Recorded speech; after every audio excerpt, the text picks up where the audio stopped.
कहीं ना कहीं ऑब्जेक्टिव में ये क्वेश्चन पूछता है, चाहे वो सीपीएससी हो या फिर एनआईओएस हो या फिर आईसीएससी बोर्ड हो, बिहार बोर्ड हो, इस सब में जो है एंडोथर्मिक और एक्सोथर्मिक रिएक्शन रहता है।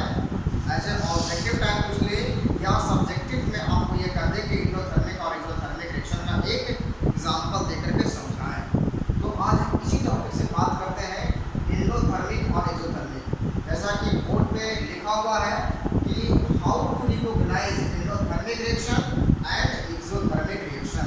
तो एंडोथर्मिक रिएक्शन क्या होता है, एक्सोथर्मिक रिएक्शन क्या होता है, हम इसे कैसे पहचान पाएँ, इसके बारे में, इसके विषय में आज हम लोग डिस्कस करने जा रहे हैं।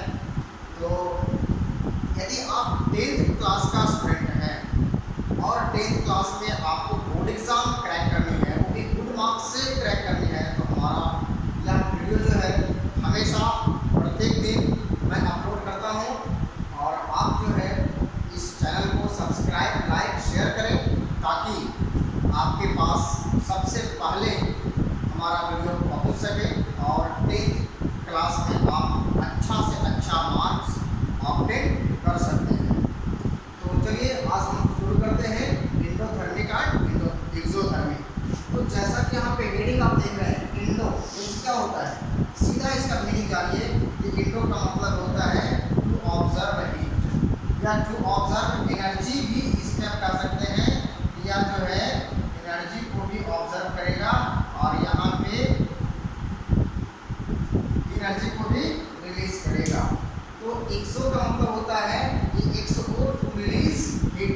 यहाँ जो है एक्सो का सीधा मतलब है या क्या करेगा, हीट को रिलीज करेगा, और एंडो का मतलब होता है टू ऑब्जर्व हीट। तो दो वर्ड से इसका पूरा जो है मीनिंग आउट हो रहा है, गिवन आउट हो रहा है इसका पूरा meaning. Indo means to observe heat, exo means to release heat. इसमें हीट निकलता है तो उसको क्या कहेंगे, एक्सोथर्मिक रिएक्शन कहेंगे। और जिसमें हीट जो है लेता है या हीट क्या कह सकते हैं उसको, कि हीट जो है जिसमें ऑब्जर्व करता है, मतलब बाहर से हीट देने के बाद अगर कोई रिएक्शन टेक्स प्लेस होता है तो उसको हम कहेंगे एंडोथर्मिक। पिछले वाले वीडियो में मैं बात करूँ, पीछे वाले वीडियो में मैंने क्या बताया था, पिछले वाले वीडियो में मैंने बताया था कि डीकम्पोजिशन रिएक्शन। उसमें क्या देखा था हमने, उसमें देखा था कि डीकम्पोज जो सब्सटेंस है वो डीकम्पोज करता है। कब करता है, जब उसमें हम हीट प्रोवाइड करते हैं, एनर्जी प्रोवाइड करते हैं, तब वो क्या होता है, एक से ज़्यादा सब्सटेंस में ब्रेक कर जाता है, टूट जाता है। कब, जब उसमें हीट डालते हैं तब। तो कोई सब्सटेंस जिसमें हीट डालने पे टूटता है, जिसमें आपने हीट क्या है दिया, बाहर से हीट आपने दिया, दैट मीन्स क्या हो गया, वो हीट को ऑब्जर्व किया और हीट को ऑब्जर्व करने के बाद वो टूट गया। तो इसको हम क्या कहेंगे, एंडोथर्मिक रिएक्शन कहेंगे। अब यहाँ पे मैं लिखता हूँ, एग्जाम्पल लिखता हूँ एंडोथर्मिक रिएक्शन का। देखिए यहाँ पे डेफिनेशन भी आप रिमेंबर कर लेंगे, क्योंकि अगर एंडोथर्मिक रिएक्शन के बारे में आपको लिखना है, उसका डेफिनेशन लिखना है, तो आप लिखेंगे a reaction in which heat is observed, a reaction in which heat is observed. वह केमिकल रिएक्शन जिसमें हीट ऑब्जर्व होता है उसको कहेंगे एंडोथर्मिक रिएक्शन। तो आइए एग्जांपल मैं लेता हूँ, इसका एक या दो एग्जांपल लेके मैं समझूंगा। फर्स्ट एग्जांपल है कैल्शियम कार्बोनेट CaCO3। आपको बताए थे कि कैल्शियम कार्बोनेट को जब स्ट्रांगली हीट करते हैं, दैट मीन्स आपने क्या कहा कि इसमें हम जो है हीट को देते हैं, यानी हीट जैसे ही इस पर डाला जाता है तो यह जो कैल्शियम कार्बोनेट है, हीट डालने से calcium oxide plus carbon dioxide में टूट जाता है। आपने क्या देखा, हीट दिया गया तब वो ब्रेक किया, दैट मीन्स ये जो रिएक्शन है, जो हमारा रिएक्शन है वो एंडोथर्मिक रिएक्शन कहलाएगा। यानी पूरे को आप जो है ऐसा कर सकते हैं कि ये रिएक्शन का जो नाम होगा एंडोथर्मिक रिएक्शन होगा। क्या होगा, endothermic reaction. Reaction is endothermic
दूसरा एग्जाम्पल मैं लेता हूँ, देखेंगे दूसरा एग्जाम्पल।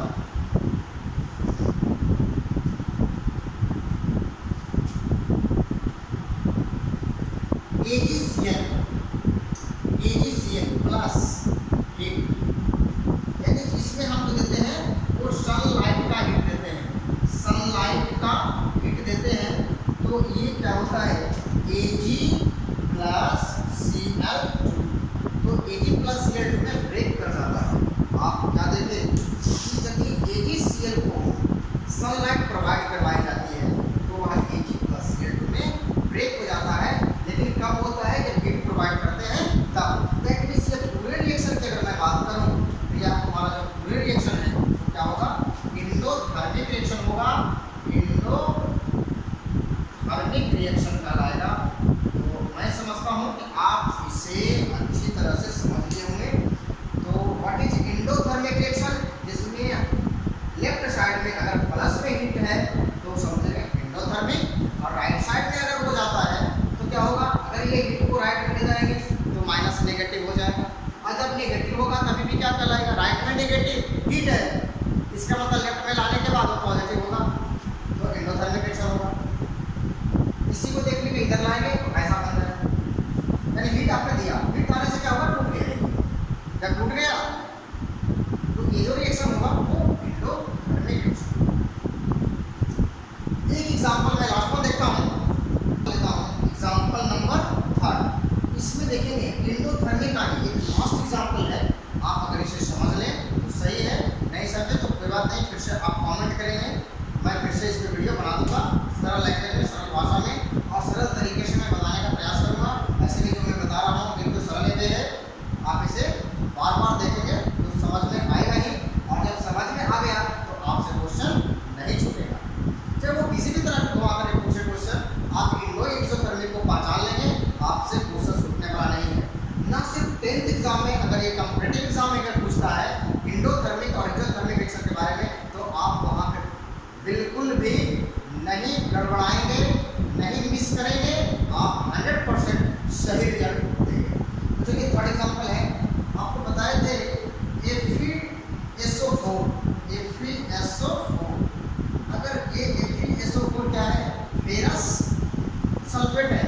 फेरस सल्फेट को हम क्या करते हैं, फेरस सल्फेट को यहाँ पर कलर चेंज करके मैं बता रहा हूँ, फेरस सल्फेट को मैं हीट प्रोवाइड कर रहा हूँ, हीट चूंकि रेड होता है इसलिए रेड से मैंने इसको, जब हीट दिया जाता है फेरस सल्फेट को तो ये क्या होगा, अब ये ब्रेक कर जाएगा, इसमें करता है ferric oxide, Fe2O3 ferric oxide में होता है, और sulphur dioxide plus sulphur trioxide में ये ब्रेक कर जाता है।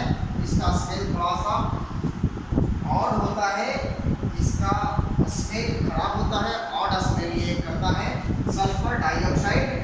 और इस तरह से अगर इसके मैं कलर की बात करूँ तो इसमें जो है ये ग्रीन कलर का होता है, और आपको पता हो कि फेरिक जो ऑक्साइड होता है वो आपका ब्लू कलर का होता है। तो आप यहाँ पे समझें कि खैर मैं कलर की बात में नहीं बता रहा हूँ, मैं मुझे बताना है इंडोथर्मिक रिएक्शन के बारे में। तो आपने क्या देखा कि हीट प्रोवाइड जब किया गया इसमें तो ये टूट गया, दैट मींस हीट ऑब्जर्व किया, हीट प्रोवाइड करना होता है, हीट ले लिया, जब हीट ऑब्जर्व किया ये रिएक्शन टेक्स प्लेस हुआ, तो क्या कहेंगे, जब हीट लेता है तो उसको क्या कहते हैं, इंडोथर्मिक रिएक्शन। तो आप यहाँ पे इसको कहेंगे इंडोथर्मिक रिएक्शन, इंडोथर्मिक रिएक्शन। तो मैं समझता हूँ कि इंडोथर्मिक में आपको दिक्कत नहीं हुई होगी, और जब इंडोथर्मिक समझ गए तो चुटकी बजाते जो है एक्सोथर्मिक रिएक्शन समझ जाएंगे। तो चलिए अब एक्सोथर्मिक लिखते हैं, व्हाट इज एक्सोथर्मिक रिएक्शन।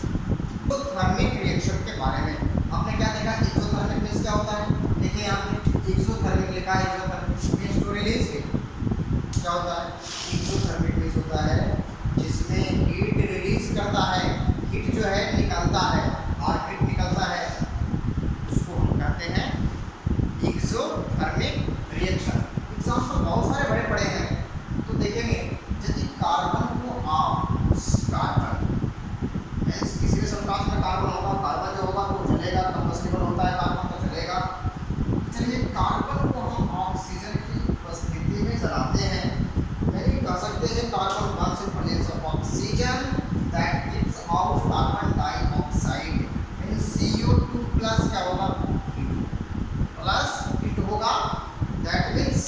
ये कार्बन डाइऑक्साइड के साथ साथ आपको क्या देता है, हीट भी प्रोवाइड करता है। जान लीजिए कि अगर कोई भी सब्सटेंस को रिएक्शन होने के बाद अगर हीट प्रोवाइड करता है, हीट देता है, रिलीज करता है, छोड़ता है, तो वह जो है एक्सोथर्मिक रिएक्शन कहलाएगा। आप यहाँ देखेंगे ये प्लस हीट है, तो प्लस हीट राइट में है, उसमें क्या देखते थे, लेफ्ट में प्लस हीट होता था। अगर इसी रिएक्शन को अगर हीट को आप लेफ्ट में लाएंगे, माइनस हीट करेंगे, तो आपका जो रिएक्शन है वो इस तरह से आएगा। दैट मीन्स कार्बन डाइऑक्साइड को ऑक्सीजन के प्रेजेंट में अगर हम जलाते हैं, ऑक्सीजन के उपस्थिति में जलाते हैं, तो हमारा कार्बन डाइऑक्साइड तो निकलता ही है, बनता ही है, साथ साथ हीट भी रिलीज होता है, क्योंकि यहाँ पे हीट दिया हुआ है और यह जो है माइनस है, तो यह माइनस को उधर ले जाएगा तो क्या होगा, प्लस हो जाएगा, यानी हीट भी साथ साथ मिलेगा। That is called exothermic reaction. को आप इस तरह से कर सकते हैं, या जो है एक्सोथर्मिक रिएक्शन है। चलिए, तो एक्सोथर्मिक रिएक्शन आपने समझ चुका, जान गया। एक और एग्जाम्पल लेते हैं, पहला एग्जाम्पल, दूसरा एग्जाम्पल मेरा आप ध्यान से देखेंगे और देखते जाइए, और समझ में ना आए कोई बात नहीं है, आप फिर से कमेंट करें, मैं फिर से वीडियो बना दूंगा। लेकिन मैं समझता हूँ कि अगर आप इसे अंत तक देखेंगे तो जरूर आपको 101% समझ में आएगा। दूसरा एग्जाम्पल मैं लेता हूँ, सल्फर लेता हूँ। ध्यान रहे, सल्फर या फिर क्या है, कंबस्टिबल है, जलता है। तो सल्फर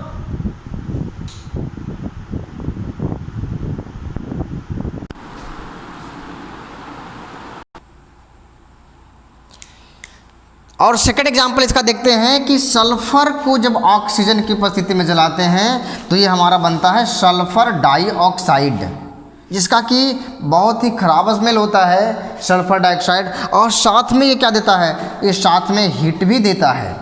तो आप समझ गए होंगे, साथ में हीट दिया, यानी कि sulphur dioxide burns in presence of oxygen that gives out sulphur dioxide plus heat, यानी sulphur dioxide as well as heat, so it is called exothermic reaction because of heat is releasing from this reaction. लकड़ी को जलाएंगे, heat निकलेगा, क्या होगा, exothermic reaction होगा। कोल को जलाएंगे, heat निकलेगा, carbon dioxide बनेगा, और हीट भी निकलेगा, एक्सोथर्मिक रिएक्शन होगा। सल्फर को जलाएंगे, हीट निकलेगा, क्या होगा, एक्सोथर्मिक रिएक्शन होगा। एक लास्ट एग्जाम्पल मैं ले रहा हूँ, थर्ड नंबर है ये, लास्ट एग्जाम्पल मैं ले रहा हूँ। आप देखेंगे कैल्शियम ऑक्साइड, ध्यान रहे, डिकम्पोज किया था कौन से सब्सटेंस, मैं थोड़ा सा इसके ऊपर लिख रहा हूँ, आप ध्यान से देखेंगे, यहाँ पे मैं डॉट कर रहा हूँ। कैल्शियम कार्बोनेट CaCO3 को जब मैं स्ट्रांगली हीट किया था तो ये हमारा बना था calcium oxide plus carbon dioxide. पुनः ये कैल्शियम जो ऑक्साइड है, कैल्शियम ऑक्साइड को मैं वाटर के साथ रिएक्शन करवा रहा हूँ, यानी मीन्स H2O के साथ रिएक्शन करेगा, तो ये क्या बनाएगा, कैल्शियम हाइड्रोक्साइड बनाता है। ये क्या बनाता है, कैल्शियम हाइड्रो ऑक्साइड बनाता है, जिसको स्लैक्ट लाइम के नाम से जानते हैं। इसका नाम है स्लैक्ट लाइम, और इसका नाम क्या है, क्विक लाइम, क्योंकि जल के साथ बहुत तेज़ी से रिएक्शन करता है, इसलिए इसका नाम क्विक लाइम है। और ये जो है जल से रिएक्शन जब करता है तो बनाता है calcium hydroxide, that is known as slaked lime, और हिंदी में इसको बूझा चूना कहते हैं। चलिए, तो स्लैक्ट लाइम ये बनता है। तो आपने क्या देखा, ये कम्बिनेशन किया, कंबाइंड किया टू एलिमेंट्स, और ये स्लैक्ट लाइम बनाने के साथ साथ क्या होगा, इसमें हीट जो है एक बिग अमाउंट में हीट निकलता है, बड़ी मात्रा में हीट निकलेगी। आप उसे छुएंगे तो जल भी जा सकता है हाथ, इसलिए आप छुएंगे नहीं उसको। यानी calcium oxide reacts with water to gives out calcium hydroxide as well as heat is released. तो हीट भी निकलता है, तो दैट इज कॉल्ड, ये पूरे रिएक्शन की मैं बात करूं, ये पूरे रिएक्शन की बात करूं तो ये हमारा रिएक्शन कौन सा है, ये हमारा एक्सोथर्मिक रिएक्शन है, एक्सोथर्मिक रिएक्शन। तो चलिए आप जो है इसको समझें। तो आप ये बात ध्यान में रहे कि अगर बोर्ड एग्ज़ाम की आप तैयारी कर रहे हैं और आप 10th में हैं, बोर्ड एग्ज़ाम की तैयारी कर रहे हैं, 10th क्लास में आप हैं, तो आप इसे ज़रूर पढ़ के जाएं, रट के जाएं, सोच करके जाएं इसके बारे में, और कुछ भी समझ में ना आए तो ये वीडियो को एक बार ज़रूर देख करके जाएं, ताकि अगर इस टाइप का क्वेश्चन पूछता है तो कहीं छूट ना जाए आपसे, इसलिए इसको देख करके ही जाइए। और जब देख करके जाएंगे तो मैं आपको चैलेंज करता हूं कि यह जो इंडोथर्मिक और एक्सोथर्मिक रिएक्शन पहचानने की बात है, लिखने की बात है, तो बिल्कुल आप लिख देंगे, पहचान लेंगे। इसलिए आप इसे देख करके जाएं। तो मैं समझता हूं कि आपका ये जो है वीडियो बेनिफिशियल पहुंचाएगा, आपको लाभ पहुंचाएगा, तो आप इसे देख कर जाएं। चलिए, थैंक यू सो मच, इतना ही तक। कल मिलते हैं फिर, बाय बाय।